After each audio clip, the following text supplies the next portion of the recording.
Bonjour à tous, c'est Quentin de la Startup Passe-Passe et aujourd'hui on se retrouve pour la 10e vidéo de notre série 30 jours, 30 vidéos pour découvrir l'histoire derrière les fonctionnalités clés de Passe-Passe et les différents cas d'usage que vous pourrez appliquer dans votre quotidien. Aujourd'hui, je vais vous raconter l'histoire de comment on a imaginé cette gestion de stock automatisée et comment elle permet aujourd'hui aux conciergeries qui la mettent en place d'avoir les aides ménagères tous les matins qui viennent au local, préparent elles-mêmes leur sac de linge et de consommables pour le bon nombre de voyageurs qui arrivent dans le logement et comment on peut faire des dizaines de milliers d'euros d'économies si on fait attention à tous ces détails. Mais vous allez me dire, Quentin, comment est-ce que tu as eu l'idée de faire une gestion de stock directement sur Passe-Passe? En fait, l'idée ne vient pas de moi. Fabien, mon premier client et du coup aujourd'hui notre associé, a commencé son activité d'entrepreneur par de la restauration. Et dans la restauration, la gestion de stock, c'est clé.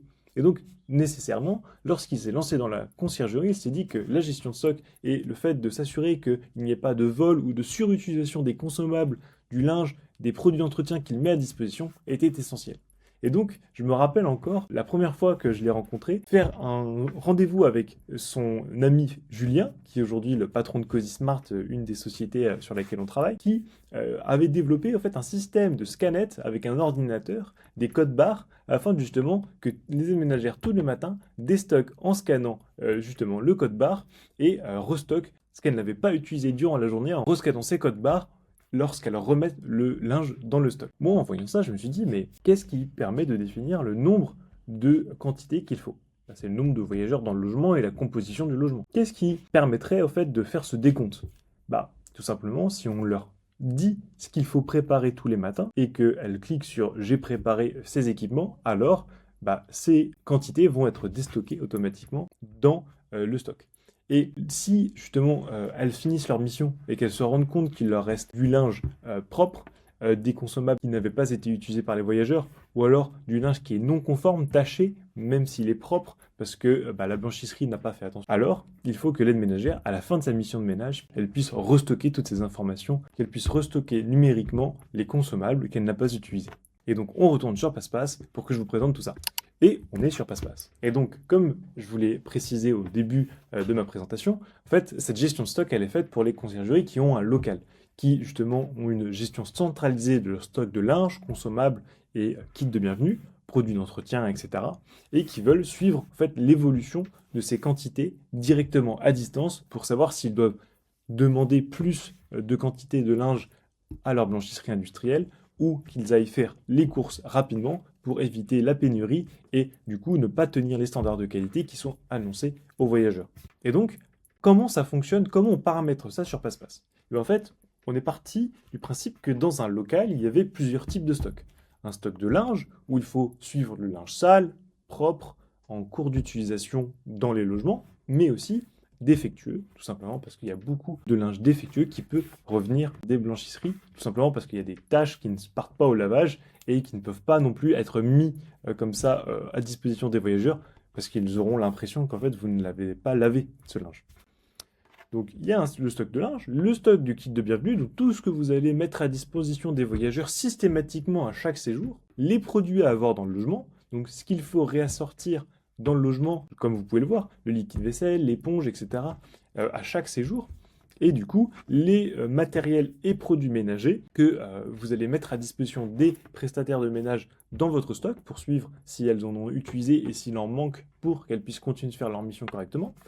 Les stocks de vaisselle et tout le matériel de réassort que les prestataires peuvent être amenés à demander pour que l'aide ménagère d'après puisse le ramener et toujours remettre le niveau de l'appartement au même niveau qu'il était lorsqu'il a été pris en gestion. Et donc, à quoi ça ressemble tout ça? En fait, l'idée, c'était de faire quelque chose de très interactif. En un coup d'œil, je peux voir qu'il me reste 85 draps plats dans mon stock, 108 sales, il y en a 110 en cours d'utilisation dans les logements que j'ai en gestion du côté d'Épernay. Et du coup, il y en a eu 52 qui étaient défectueux, donc non conformes, depuis le début du mois. Et quand je clique le bouton réassort, je vais pouvoir, en fait, à chaque nouvelle livraison, modifier la quantité de linge sale, donc tout le linge sale qui a été pris, et du coup, remettre les bonnes quantités de linge propre pour que, en fait, j'ai une bonne visu de combien j'ai en immobilisation dans mon stock et justement, combien de temps je vais pouvoir tenir à ce rythme-là. Ensuite, ce qui permet de paramétrer tout ça et de voir tout ça, ce sont les informations. Et pour chaque type de stock, il y a un paramétrage différent. Donc je vais vous donner l'exemple pour la partie linge. Donc par exemple, pour le drap plat, on met la photo, on va mettre la référence du produit, la description du produit, le prix auquel on paye ce produit. Si ce produit est exclusif à certains logements ou pas, parce qu'il y a du linge parfois qui est adapté à des plus grands lits ou des plus petits lits. Par exemple, il y a des lits de 160, 180, 200, 240. Et bien en fait, ces linges-là en fait, doivent être exclusifs à certains logements pour que tous les matins, en fait, on prépare le bon type de linge pour le bon logement. Et donc, le mode de calcul pour chaque préparation de linge tous les matins. Donc combien est-ce qu'on va prévoir de ce produit à chaque fois qu'il y a un lit simple, un lit double à préparer pour un certain nombre de voyageurs par séjour. Voilà, il y a plusieurs variables pour qu'on puisse calculer automatiquement dans ce cas d'usage combien de consommables ou combien de linge mettre à disposition des voyageurs. Et pareil, on va aussi automatiser le réassort et justement envoyer ces demandes de réassort à la blanchisserie industrielle avec laquelle vous travaillez. Et vous allez pouvoir justement aussi avoir les kits de bienvenue. Et en fait, lorsque ce sont des consommables, il va y avoir justement des niveaux de consommables à gérer, tout simplement pour préparer et anticiper les pénuries. Et donc du coup, en un coup d'œil, on va pouvoir voir si les stocks sont au niveau que vous attendez, ou alors si justement il commence à y avoir une pénurie et qu'il va falloir vite en réassortir ou justement en racheter pour pouvoir les mettre à disposition des ménagères. Donc là, par exemple, il ne reste plus que 40 T. Donc là, effectivement, il faut préparer une commande parce que ça ne tiendra même pas pour le lendemain.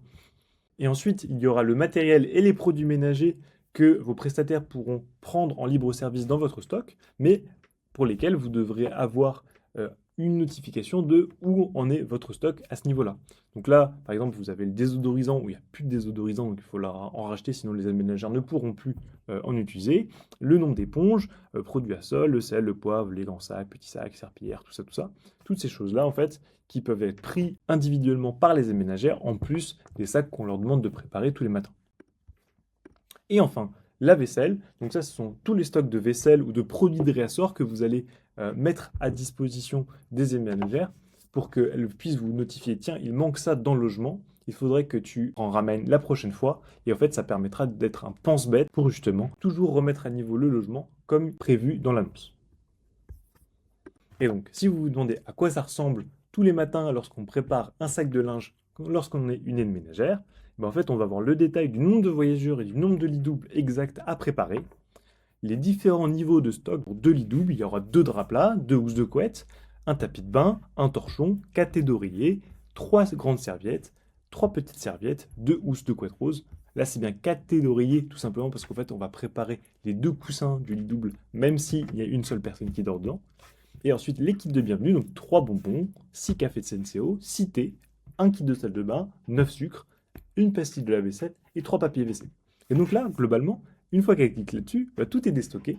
Et en fait, elle ne peut pas se tromper. Elle peut préparer elle-même dans le local les différents consommables et justement le linge pour le bon nombre de voyageurs sans avoir accès à vos calendriers, sans avoir accès aux informations du voyageur et sans avoir à ce que ce soit vous qui prépariez ces sacs parce que vous avez peur qu'elle fasse des erreurs. J'espère que cette présentation de la gestion stock vous a plu, qu'elle vous permet de vous projeter justement dans votre local à mettre en place ce système afin de vous éviter de préparer les sacs de linge pour vos prestataires. En effet, moi ça me choquait lorsque je me suis lancé dans la location courte durée qu'il y avait énormément de conciergeries qui payaient des gens juste pour préparer des sacs de linge. Et donc cette personne-là, en fait, elle ne faisait que de faire quelque chose que pourraient faire ses prestataires parce que vu qu'ils se déplacent d'un point A à un point B pour récupérer les sacs de linge, pourquoi est-ce qu'ils ne prépareraient pas tout simplement leur sac de linge elles-mêmes, vu qu'elles ont déjà fait le trajet pour justement récupérer ce sac de linge? Ça prend assez peu de temps. Vous verrez qu'elles ne s'en plaindront pas à terme et qu'elles seront même contentes de préparer leur sac le matin en fonction de ce qui est demandé sur l'application. Et du coup, ça vous permettra de toujours garder votre standard de qualité élevé,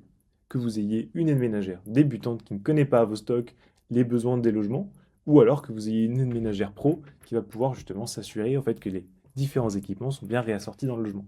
Et voilà, je vous ai présenté la dernière interface très opérationnelle de l'application Conciergerie Passe-Passe. Et demain, je vais vous présenter l'interface dédiée au marché Passe-Passe. Ce marché Passe-Passe, c'est l'interface que l'on a développée justement pour mettre en avant les meilleurs partenaires du secteur et justement les différentes réductions, promotions ou opportunités qu'ils nous proposent et que l'on peut négocier grâce à l'énorme volume de logements qui sont générés sur Passe-Passe. Voilà, on se dit du coup à demain pour la présentation de ce marché Passe-Passe. Salut!